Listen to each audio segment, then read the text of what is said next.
Hello mga ka-garden, tag-ulan na naman and for sure mas magiging masaya tayo at ang ating mga halaman dahil sila po ay nagiging mas masigla, mas nagiging luntian at mas madahon.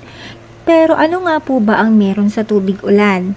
So sa maiksing video na to ay tatalakayin natin ito at kung bakit mas maigi ito versus sa paggamit ng tubig sa gripo. So tunghayan po natin.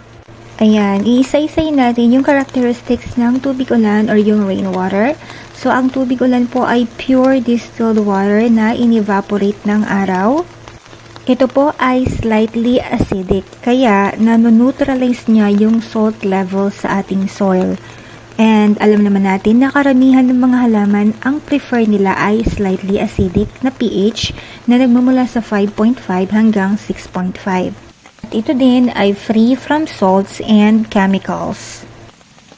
At ang pinakamahalaga na characteristic ng tubig ulan ay ito po ay nagtataglay ng nitrates. So yung nitrates po yung pinaka-importante na plant macronutrient. So kung sinabi nating nitrates, ito yung nitrogen in soluble form. Kaya pansin nyo, 'di ba, pagkatapos ng ulan, sobrang green na green po yung ating mga halaman. Well, hindi lang yung ating mga halaman, kundi marami ding tutubong mga damo sa ating mga garden and that's for sure. And alam niyo po ba na mas mataas ang nitrate sa ulan no may kasamang kidlat? Ayan, makinig po kayong mabuti kasi may quiz po tayo sa science bukas. Explain ko lang po ng simple at mabagal. Okay, di ba po yung ating atmosphere ay binubuo ng almost 80% nitrogen? Ang nitrogen pong ito ay may dalawang atoms kaya hindi naman po ito kayang i-absorb agad ng ating mga halaman. So, kapag kumidlat, yung pong high temperature ng kidlat ang nagbi-breakdown doon sa bond ng atmospheric nitrogen molecule.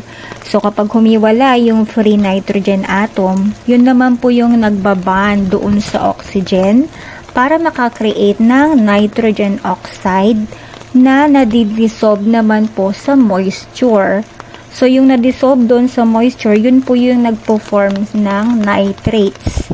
At kapag umulan, yun po yung babagsak dito sa lupa na siya namang readily available na pwedeng i-absorb ng ating mga halaman. Ayan, sana na-explain ko ng mabagal at ng malinaw. Ngayon, dumako naman tayo sa tubig gripo. So, ang tubig gripo naman po ay may chlorine at fluoride. Tapos, para maging alkaline yung water sa gripo, nag-a-add din po sila ng mga salt.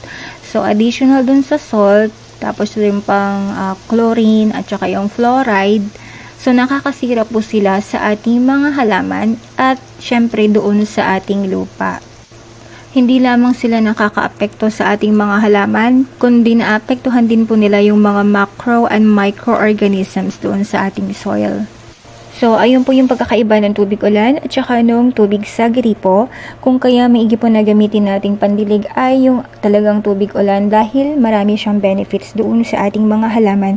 At kung napansin nyo din, diba, kapag gumagawa tayo ng mga swamp fertilizer, ina-advise namin kayo na gumamit ng tubig ulan or sa deep well. At kung tubig gripo naman po ay pasingawin nyo ng 24 to 48 hours. Kasi nga po nakadesign sila para patayin yung mga microorganisms doon sa ating tubig. And yung magiging effect din po noon ay papatayin din nyo yung mga microorganisms doon sa ating gagawing swamp fertilizer.